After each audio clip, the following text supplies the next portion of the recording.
Yes, ma'am. What is the difference between God and extraterrestrials? The difference between God and extraterrestrials. In essence, there is no difference between God and extraterrestrials if you get to the essence of what an extraterrestrial is. And it's good that you said extraterrestrial and you did not say alien. Because alien can be somebody on the earth, beings on the earth. And that's, the question is profound because it's going to take us out of persons, places, and things. It's going to take us out of the ghost spell.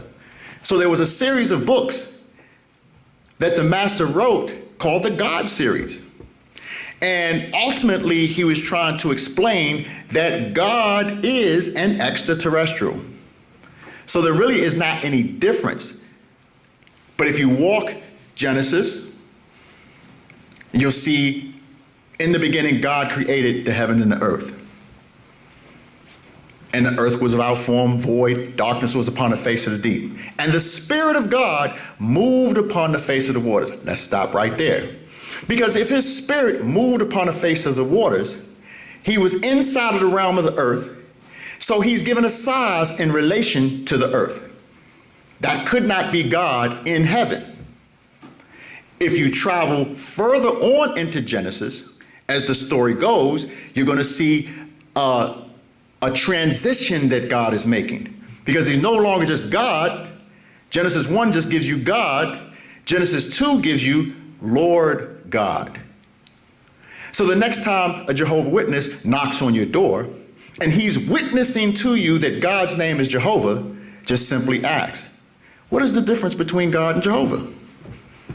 Is there a difference between God and Jehovah? They will say no. If they're really sincere, they say, I need to go back and ask. But these are answers that we have traveled and we have in our degrees. To understand that ultimately God is an extraterrestrial, it starts there to comprehend the difference between God and Lord. So Genesis 2 is going to give you Lord God. Genesis 3 is going to give you Lord God. Genesis 4 is going to give you Lord, not God. If you keep on walking through Genesis, by the time you get to the 18th chapter where Abraham is being introduced, he's being introduced now to the Most High God. What would the difference be? Is there a difference? Don't fall for the big G, small g. Don't fall for the trap of, by the time you get into the book of Psalms, God said unto, or the Lord said unto my Lord, or God standeth into the congregation and judgeth amongst the gods. And to make the distinction, they'll use the big G and the little g. That's only done in English. But if you was to use, that's why we refer to the online Bible, because it gives you, it's like an interlinear Bible. An interlinear Bible is a book that gives you word for word translation.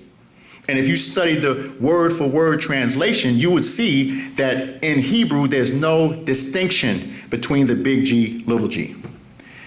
There was a whole book that was written on that by the Master Teacher. God, God, God. Big G, small o, D. Big G, big O, big D. And small g, small o, small d. God, God, God, what is the difference? There is no difference. Because the distinction would be, you are God. I am God. Insofar as what your books would reveal, that God breathed into the nostrils of Adam, and Adam became a living soul, but a spirit that lived. So even in soul, nephesh, or ruhu, spirit, nephesh, that's said there, that's the difference or the distinction between these extraterrestrials.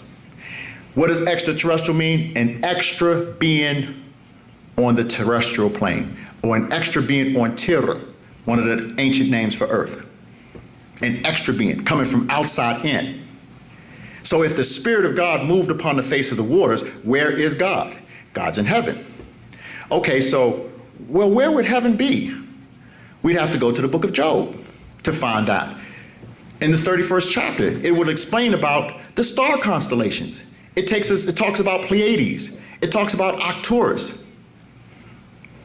It gives heaven as a star constellation. Anybody that has studied star maps would understand about the seven sisters and how you have to traverse the heavens to be able to come to this galaxy.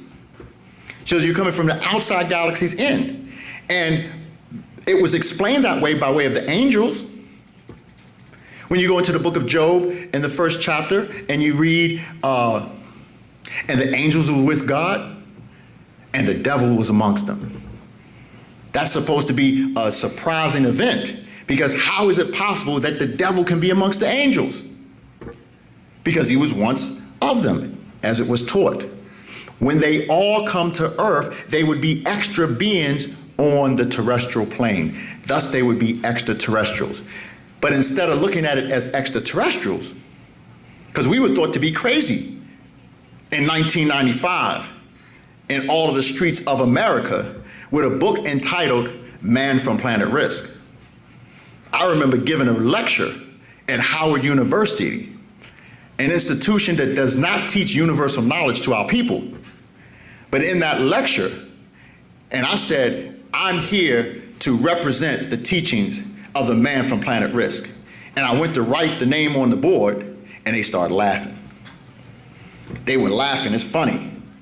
Hee hee, ha ha. And they don't even understand that the incarnation of these extraterrestrials that's all throughout the scriptures and the holy writings, that a being can overtake your body for whatever purpose they need, good or bad. So, to get back to your question, what is the difference between God and the extraterrestrial? There is no difference between God and extraterrestrial. I hope I was able to explain that for you.